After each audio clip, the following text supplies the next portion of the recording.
সকলে ভালো আছো। আজ চলে এলাম নতুন একটা ব্লগ ভিডিও নিয়ে। তো দেখো আজ আমি কি বানাই। আজ আমি বানাবো চিংড়ি মাছ দিয়ে কচু শাকের ঘন্ট। প্রথমে ধুয়ে কেটে রাখা কচু শাকগুলো অল্প পরিমাণে লবণ দিয়ে হালকা করে ভাপিয়ে নেব। বন্ধুরা, ভিডিওটা ভালো লাগলে লাইক কমেন্ট শেয়ার করবেন। চ্যানেলে নতুন হলে একটা সাবস্ক্রাইব করে দেবেন।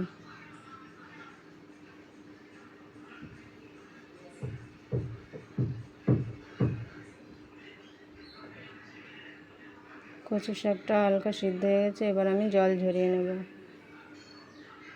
ফোড়নের জন্য কড়াইতে দিয়ে দেব তেল। ফোড়নে দেবো শুকনো লঙ্কা, 5 ফোড়ন, কয়েক কলি রসুন। রসুনের কালার চেঞ্জ হলে চিড়ে রাখা কাঁচা লঙ্কাগুলো দিয়ে দেব।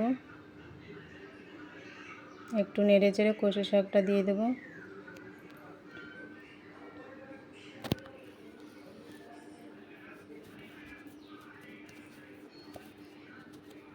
বন্ধুরা, কচু শাকটা ধিমি আঁচে বানাতে হবে। স্বাদ মতো লবণ দিয়ে দেব,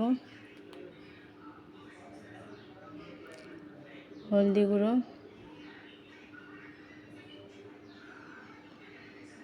অল্প পরিমাণে লঙ্কা গুঁড়ো। ভালো করে নেড়ে চেড়ে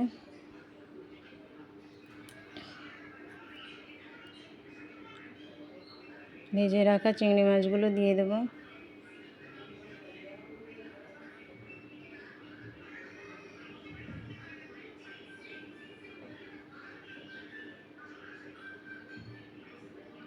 বন্ধুরা, আপনারাও এভাবে বানিয়ে খেয়ে দেখবেন, খুবই ভালো লাগে।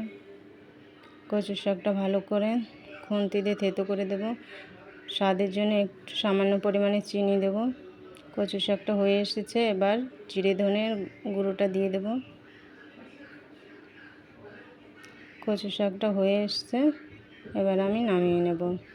বন্ধুরা, ভিডিওটা ভালো লাগলে কমেন্টে জানাবেন।